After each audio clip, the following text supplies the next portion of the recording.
आइए सुनते हैं बृहस्पतिवार व्रत कथा। भारतवर्ष में एक प्रतापी और दानी राजा राज्य करते थे। वह नित्य गरीबों और ब्राह्मणों की सहायता करते थे। यह बात उनकी रानी को अच्छी नहीं लगती थी। वह न तो गरीबों को दान देती और न ही भगवान का पूजन करती और राजा को दान देने से मना किया करती थी। एक दिन राजा शिकार खेलने वन में की ओर चले गए तो रानी महल में अकेली थी। उसी समय बृहस्पति देव साधु वेश में राजा के महल में भिक्षा मांगने के लिए आए और भिक्षा मांगी। रानी ने भिक्षा देने से इनकार कर दिया और कहा कि हे साधु महाराज, मैं तो दान दक्षिणा पुण्य से तंग आ गई हूँ। मेरे पति सारा धन लुटाते रहते हैं। मेरी इच्छा है कि हमारा सारा धन नष्ट हो जाए, बस ना रहेगा बांस और ना बजेगी बांसुरी। साधु ने कहा कि हे देवी, तुम तो बड़ी ही विचित्र हो। धन संतान तो सभी चाहते हैं, पुत्र और लक्ष्मी तो पापी के घर भी होनी चाहिए। यदि तुम्हारे पास अधिक धन है तो भूखों को भोजन दो, प्यासों के लिए प्याऊ बनवाओ, मुसाफिरों के लिए धर्मशाला खुलवाओ, जो निर्धन हो उन कुंवारी लड़कियों का विवाह नहीं कर सकते उनका विवाह कराओ। ऐसा और कई कार्य हैं जिन्हें करने से तुम्हारा यश लोक परलोक में फैलेगा। परंतु रानी पर उसके उपदेश का कोई प्रभाव न पड़ा। वह बोली, महाराज, आप मुझे कुछ ना समझाएं। मैं ऐसा धन नहीं चाहती जो हर जगह बांटते फिरूं। साधु ने उत्तर दिया, यदि तुम्हारी ऐसी ही इच्छा है तो तथास्तु, तुम ऐसा करना। बृहस्पतिवार को घर लीपना, पीली मिट्टी से अपना सिर धोकर स्नान करना, भट्टी चढ़ाकर कपड़े धोना। ऐसा करने से तुम्हारा सारा धन नष्ट हो जाएगा। इतना कहकर वह साधु महाराज वहाँ से अलुप्त हो गए। साधु के अनुसार कई बातों को पूरा करते हुए रानी को केवल 3 बृहस्पति ही बीते थे कि उसकी समस्त धन संपत्ति नष्ट हो गई। भोजन के लिए राजा का परिवार तरसने लगा। तभी एक दिन राजा ने रानी से बोला कि हे रानी, तुम यहीं रहो, मैं दूसरे देश जाता हूँ, क्योंकि यहाँ पर सभी लोग मुझे जानते हैं, इसलिए मैं कोई छोटा कार्य भी नहीं कर सकता। ऐसा कहकर राजा परदेश चले गए। वहाँ वह जंगल में लकड़ी काट कर लाता और शहर में बेचता। इसी तरह वह अपना जीवन व्यतीत करने लगा। इधर राजा के परदेश जाते ही रानी और दासी दुखी रहने लगी।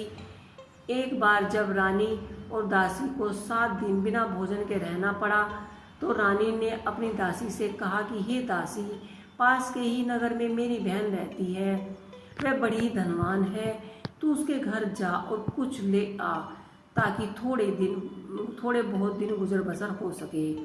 दासी रानी की बहन के पास गई।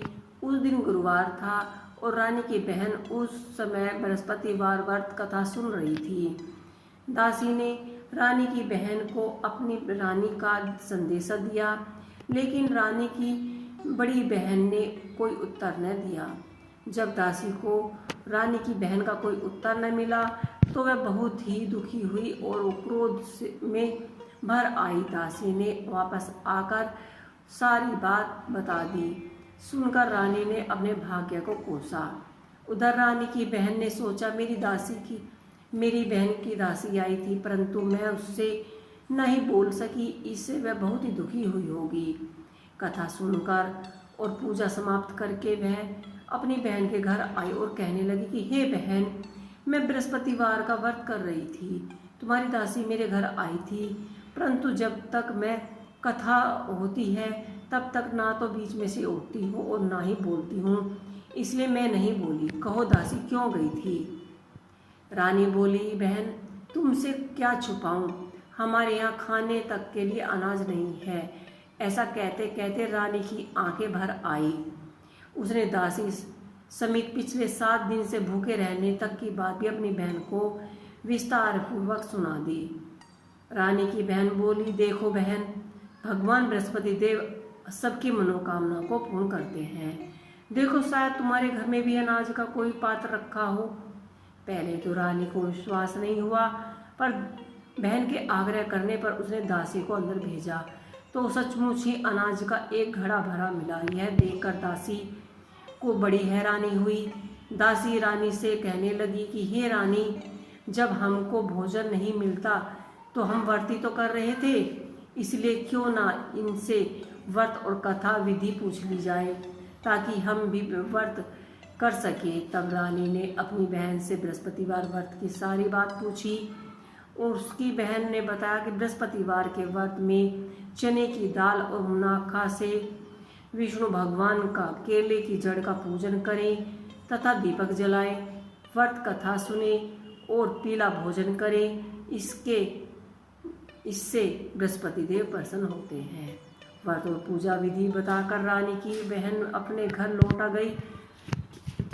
7 दिन के बाद जब गुरुवार आया तो रानी और दासी ने व्रत रखा। घुड़सवाल में जाकर चना और गुड़ ले आई। फिर उसने केले के जड़ तथा विष्णु भगवान का पूजन किया और पीला भोजन कहाँ से लाए, इस बात को लेकर दोनों बहुत ही दुखी थी। चूँकि उन्होंने व्रत तो रखा था लेकिन बृहस्पति देव उनसे प्रसन्न थे, इसलिए वे एक साधारण व्यक्ति का रूप धारण कर 2 थाली में सुंदर पीला भोजन दासी को दे गए। भोजन पाकर दासी प्रसन्न हुई और फिर रानी के साथ मिलकर भोजन ग्रहण किया। इसके बाद वे सभी गुरुवार को व्रत और पूजन करने लगी। बृहस्पतिवार भगवान की कृपा से उनके पास फिर से धन संपत्ति बढ़ गई, परंतु रानी फिर से पहले की तरह आलस्य करने लगी। तब दासी बोली, देखो रानी, तुम पहले भी इसी प्रकार आलस्य करती थी, तुम्हें धन रखने में कष्ट होता है, इसी कारण सारा धन नष्ट हो गया।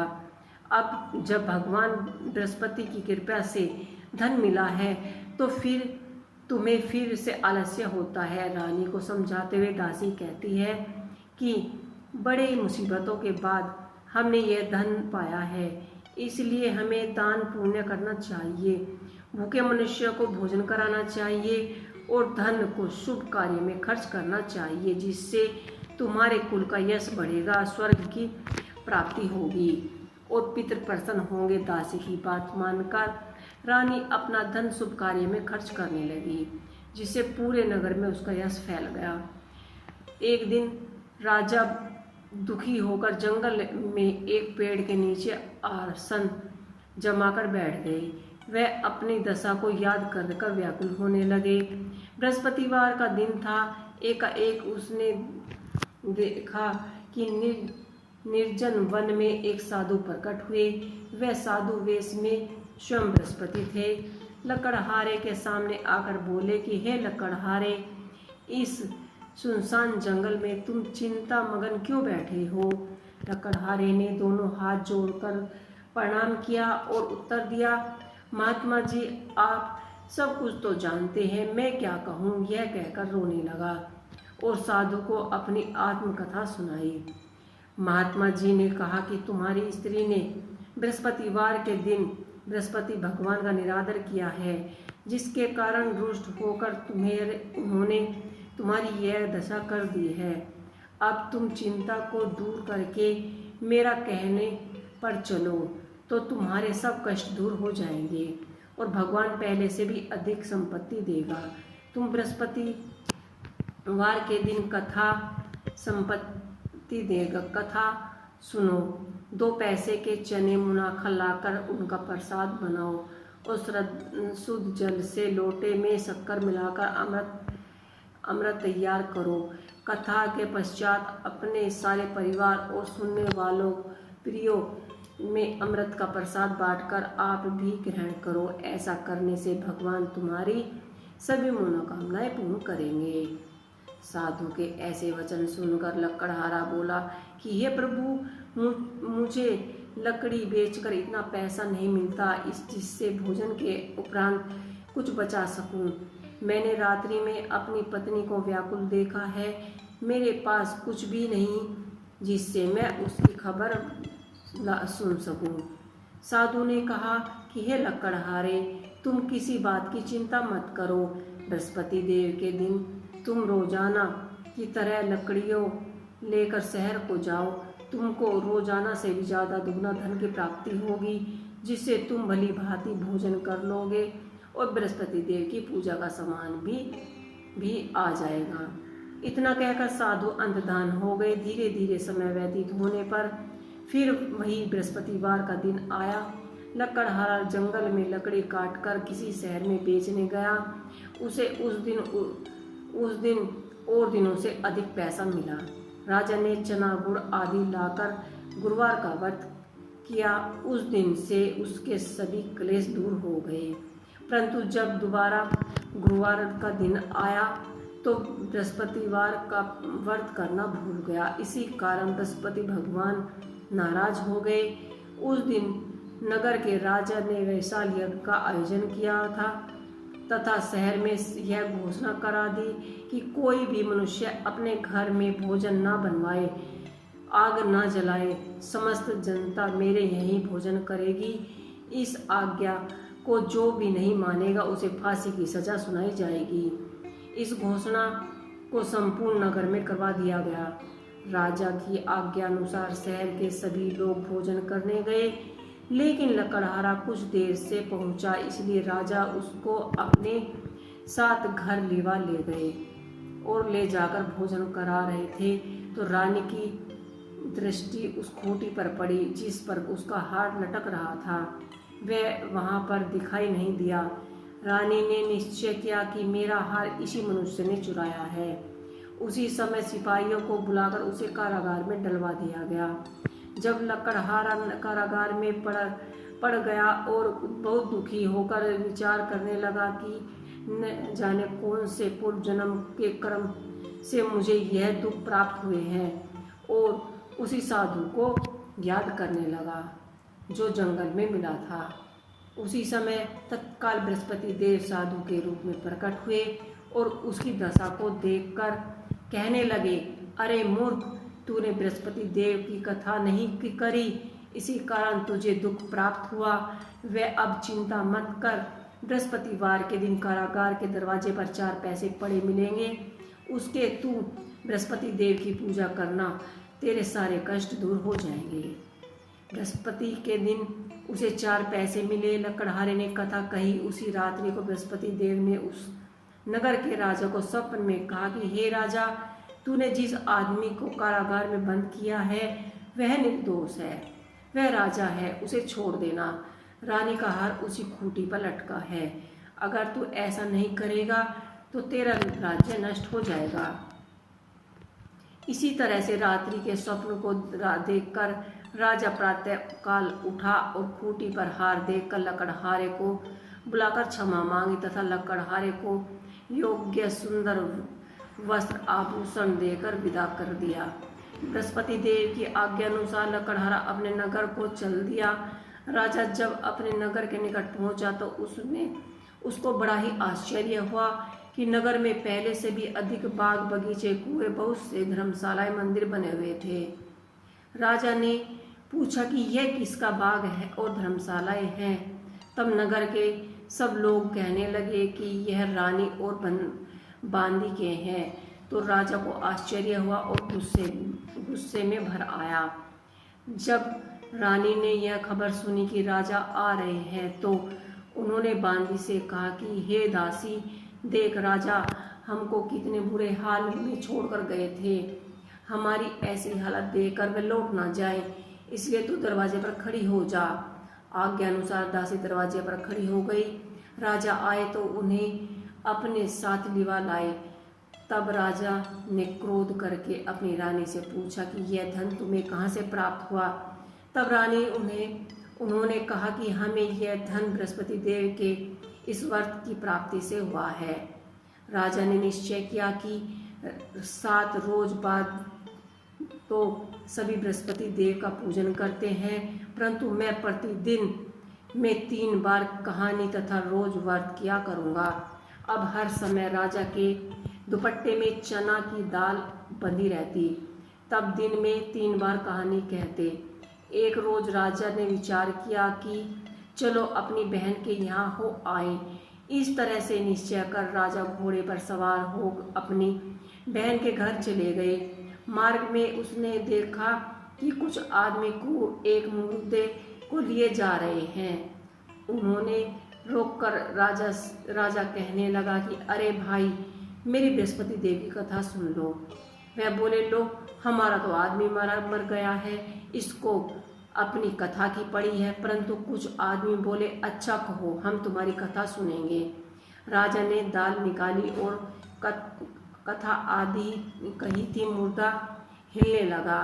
कथा समाप्त हुई तो राम राम कहकर मनुष्य उठ खड़ा हुआ। अगले मार्ग में उसे एक किसान खेत में हल चलाता मिला। राजा ने उसे कहा कि देखो, और उससे बोले कि अरे भाई, तुम मेरी बृहस्पतिवार की कथा सुन लो। किसान बोला, जब तक तेरी कथा सुनूंगा तब तक 4 हलाई जोत ना लूंगा। जा अपनी कथा किसी और को सुनाना। इस तरह राजा आगे चलने लगा। राजा के हटते ही बैल बछड़ा पिछाड़ खाकर गिर गए। किसान के पेट में बड़ी जोर से दर्द होने लगा। उसी समय उसकी माँ रोटी लेकर आई।